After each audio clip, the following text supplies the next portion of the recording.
They thought they could slip under the radar.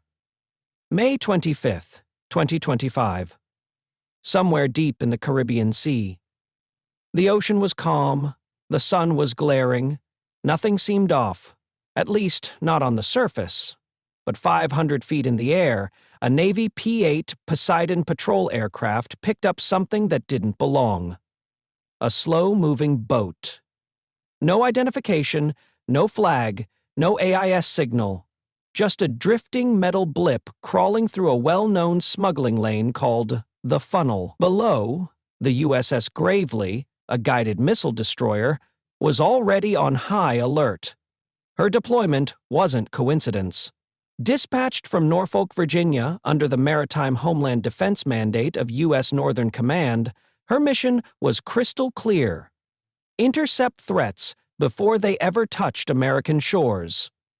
And top of that threat list? Narcotics. Aboard the Gravely was Coast Guard Law Enforcement Detachment 401, nicknamed LEDET 401. They've been deployed since March. Think of them as the Navy's own interdiction specialists. They're experts in stopping seaborne crime, boarding, inspecting, and neutralizing threats on the water. At 600, the Gravely's radar confirmed a visual on the mystery vessel. It ignored every hail, no registration, no flag. Highly suspicious. The command was issued, intercept and inspect. Sailors mobilized quickly. Boots thundered against deck steel.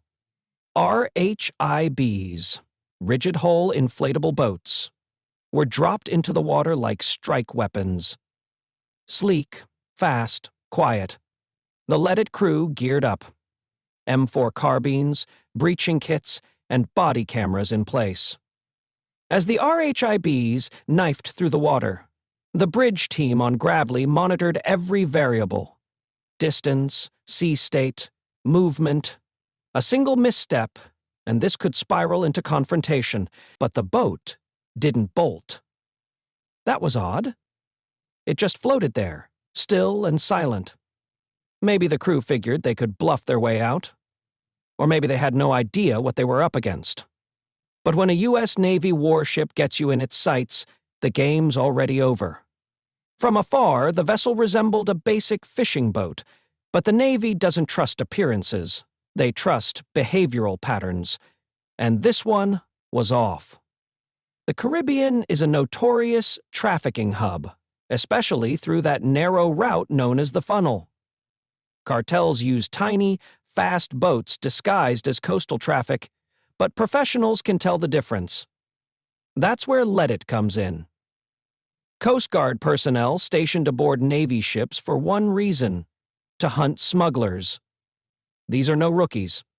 They are trained in spotting every smuggling tactic: hidden compartments, decoy repairs, fake engine failures.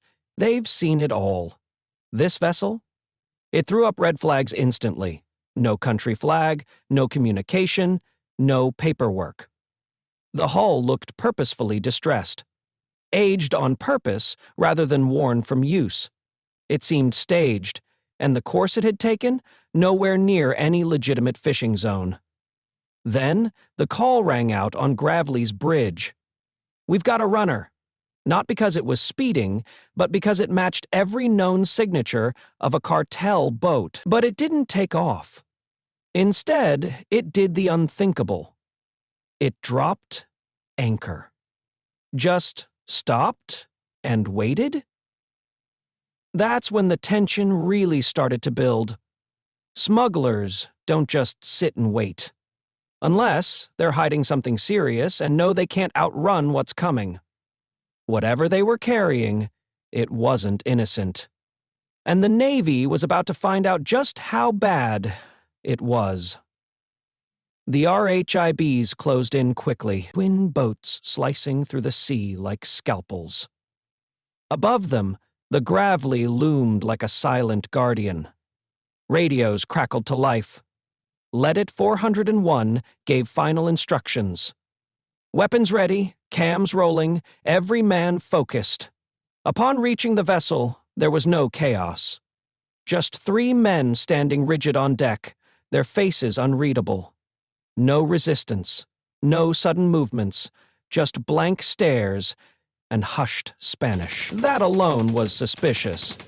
Real fishermen don't freeze when boarded. These guys looked like they had trained for this moment, and still weren't prepared. U.S. Coast Guard! Prepare to be boarded! No pushback. The team climbed aboard, rifles low but hands steady.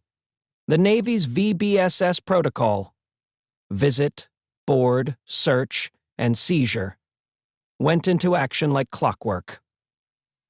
The first giveaway, the cargo hold, sealed shut with plastic sheeting and duct tape, cartel-style packaging. Underneath a heavy tarp, they found 19 rectangular bundles, waterproof, triple-sealed in burlap and thick plastic. Drug bundles. One was cut open. Inside, pale bricks stamped with cartel insignias. Some use scorpions, others prefer crowns or animals. This one bore a green S burned into the surface. Cocaine. A lot of it. Later, back aboard the Gravely, the official count came in. 860 pounds. Street value? $13,650,000, 0 cents.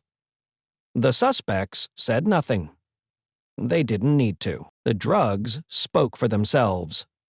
The LEDET team made the call. Every piece of evidence was photographed, cataloged, bagged, tagged, and recorded with a proper chain of custody. The suspects were handcuffed and secured for transport, while the vessel was taken into custody. Meanwhile, the U.S. Navy was already assembling its official report. On the Gravely's bridge, the atmosphere was composed, not jubilant, but strictly professional. This wasn't some lucky strike. It was the result of intelligence, strategy, and good old-fashioned execution on the deck. Below, in the berthing spaces, there was a quiet sense of pride. Another narcotics shipment shut down. Another trafficking crew caught red hand.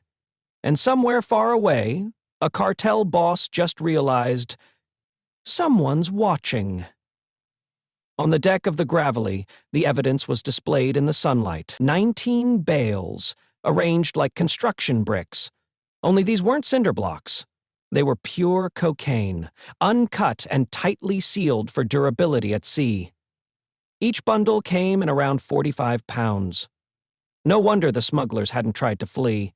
Either they were instructed not to, cartels don't tolerate failure, or they assumed surrender might earn them a better outcome. Whatever they're thinking, the moment the first bundle was brought topside, everything shifted. This wasn't just another seizure. It was a message.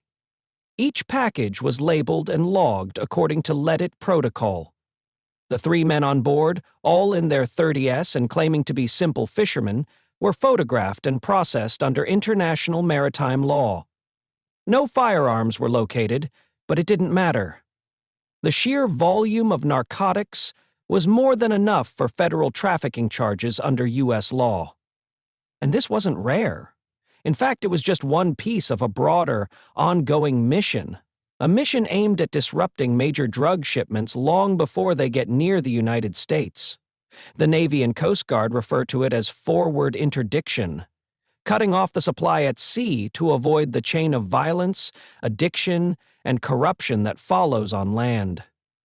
Judging by the pristine condition of the bales, dry, sealed, undamaged, these were professionals moving high-value cargo for a serious network.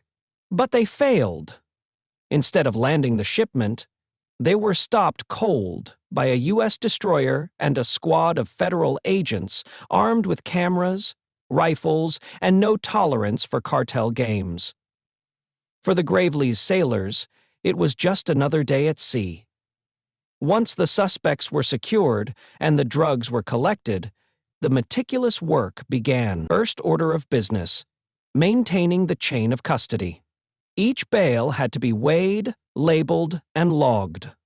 From physical condition to identifying markings, even the tiniest detail could matter in court. This wasn't some movie bust. It had to hold up in front of a judge. A single mislabeled bag could jeopardize the entire case. As for the detainees, now zip-tied, photographed, and held under guard, they were escorted to the Gravely's secure quarters. No questioning. Interrogations aren't the Navy's responsibility. Their job is secure detention and handoff. The next step, transfer. In coordination with U.S.-based agencies, the Navy would turn over both suspects and evidence to the DEA, or a regional Coast Guard cutter with legal jurisdiction in those waters. Typically, the suspects are brought to a U.S. territory like Puerto Rico, where charges are formally brought. The impounded vessel may be used as evidence or dismantled, depending on legal procedures. Everything, every form, every item, every step, is tightly controlled and fully documented. That's how the Navy and Coast Guard avoid legal pitfalls and ensure traffickers don't slip away on technicalities. That's the part the public rarely sees. People hear about the seizure, they see the bundles in news reports, but what turns an at-sea bust into a courtroom conviction is discipline, and the Gravely's team had it in spades. The takedown may have lasted only minutes, but the aftermath, that's what really hits the cartels where it hurts. This wasn't a random patrol gone lucky. It was a part of something much larger, a long-term operation known as Campaign Martillo, which means hammer in Spanish. And the name is apt. Launched back in 2012, Campaign Martillo is a joint international effort to dismantle drug routes running through the Caribbean and Eastern Pacific. Led by the United States, the mission involves Navy destroyers, Coast Guard cutters, and naval forces from more than a dozen allied nations. The goal? Stop narcotics long before they reach American borders. The tactic is simple: strike fast and strike early. Smugglers often assume that once they leave South American waters, they're safe. But Campaign Martillo exists to shatter that illusion. By patrolling key corridors with aircraft, drones, and ships, the U.S. and its allies stay one step ahead. And that's exactly where warships like the USS Gravely come into play. Destroyers aren't only instruments of war. They're mobile radar arrays, intelligence-gathering hubs, and floating law enforcement assets. Partner them with Coast Guard units, and you've got a seaborne interdiction force capable of halting and inspecting vessels thousands of miles from U.S. territory. The objective is straightforward: dismantle the network. Not just intercept the runners. Each vessel captured, each load of cocaine removed from the supply chain means less money flowing into the hands of cartels, warlords, or extremist groups. And with every successful seizure, Campaign Martillo delivers a message with unwavering clarity. Change your routes. Shift your tactics. Doesn't matter. We're still on your heels. Intercepting a narco boat in open waters isn't about being lucky. It's about synchronization, precision, and advanced technology. Take the USS Gravely, an Arleigh Burke-class guided missile destroyer. Designed for missile defense and submarine hunting, sure, but in ops like this, she becomes a high-tech surveillance and interdiction unit. Her radar suite sweeps vast stretches of sea, identifying everything from slow trawlers to high-speed go-fasts. Combine that with intel from aircraft, like the P-8 Poseidon, a long-range patrol aircraft outfitted with radar and thermal imaging, and the situational awareness becomes all-encompassing. But tech alone doesn't get the job done. The human element is key. A Coast Guard detachment aboard Gravely brings that edge. They're specialists. Experts in boarding uncooperative ships, combing through confined holds, and spotting smuggling tactics that sensors miss. And they move quickly. From initial contact to full boarding can unfold in under half an hour. Behind them, a secure comms network, real-time satellite feeds, and a chain of command ready to greenlight action instantly. Need aerial footage from 50,000 feet? Triton drones are on standby. Need heat signatures through metal bulkheads? Poseidon handles it. Need a legal go-ahead in international waters? Already filed in the op orders. It's not just a pursuit, it's a floating command center, linking analysts, pilots, agents, and tactical teams into one synchronized force. Cartels thrive on chaos and speed. The Navy counters with discipline, integration, and exact execution. And that's a battle they don't lose. 860 pounds of cocaine, headlining stuff, sure. But the real weight of that bust goes far deeper. That shipment wasn't just worth $13,650,000, 0 cents. It was future bribes, weapons, violence, and territory disputes spread across borders. Each bale pulled from the hold was one fewer transaction fueling organized crime and instability across the Americas.